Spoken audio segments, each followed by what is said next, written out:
राहुल गांधी इस देश की राजनीति में अब अप्रासंगिक हो गए हैं, इर्रेलीवेंट। उन्होंने चुनाव में कहा था मैं लिख के दे रहा हूं नरेंद्र मोदी देश का प्रधानमंत्री नहीं होगा, हो गए, डूब के मरे। उन्होंने कहा था कि मैं लिख के दे रहा हूं हरियाणा में भारतीय जनता पार्टी की सरकार नहीं आएगी, नरेंद्र मोदी हारेगा। सबकी कहते हैं जाति बताओ, जाति बताओ, जाति बताओ, अपनी जात का पता नहीं।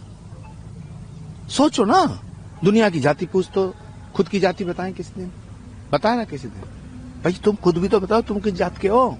राहुल गांधी जी की जो टोली है ना, मैं इन्हें चुनौती देता हूं आपके इस एजेंसी के माध्यम से कि ये ओपन घोषणा करें प्रेस कॉन्फ्रेंस में कि अगर हमारी सरकार आएगी तो हम 370 धारा को दोबारा लगाएंगे।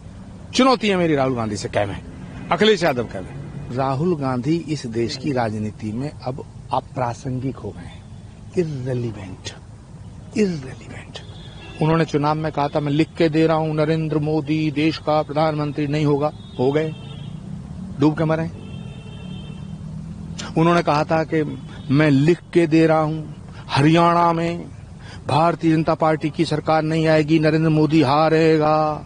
हारेंगे नहीं, हारेगा।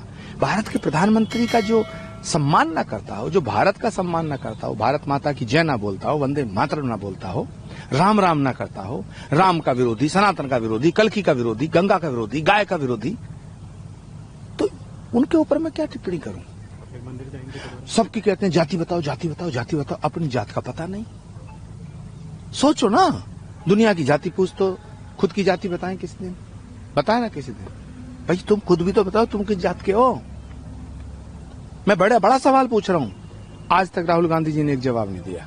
अब मुझे यकीन है कि मैं ANI पे ये बात कह रहा हूं, मेरी चुनौती है राहुल गांधी जी को, वो अपनी जात बताएं, अपनी जात बताएं, फिर दूसरों की जात पूछें। प्रधानमंत्री नरेंद्र मोदी के नेतृत्व में भारत के वर्तमान गृह मंत्री अमित शाह जी ने जो काम किया है, ये हो नहीं सकता था।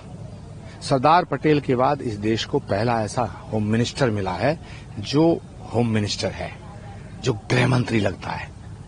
बाकी जितने लोग थे उनमें रीढ़ की हड्डी नहीं थी।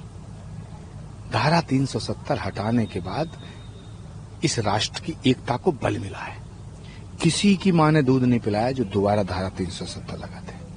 और ये जितने विपक्ष के नेता हैं, मैं सबको चुनौती देता हूं, अखिलेश जी को, तेजस्वी जी को, ममता जी को, उद्धव ठाकरे जी को, राहुल गांधी जी को। ये राहुल गांधी जी की जो टोली है ना, मैं इन्हें चुनौती देता हूं आपके इस एजेंसी के माध्यम से कि ये ओपन घोषणा करें प्रेस कॉन्फ्रेंस में कि अगर हमारी सरकार आएगी तो हम 370 धारा को दोबारा लगाएंगे।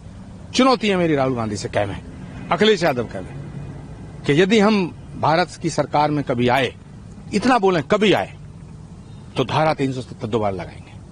370 अब अतीत हो गया और ये जनता को मूर्ख बनाने का काम कर रहे हैं, भारत के मुसलमानों को धोखा देने का काम कर रहे हैं, भारत के मुसलमानों को अपमानित करने का काम कर रहे हैं, हिंदुओं के मन में जहर घोल रहे हैं मुसलमानों के प्रति।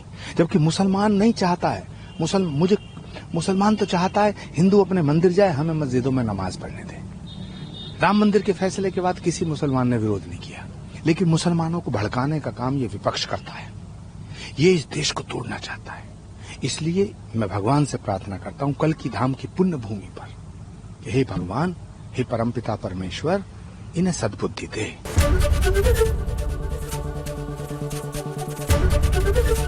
ABP गंगा, खबर आपकी, जुबान आपकी।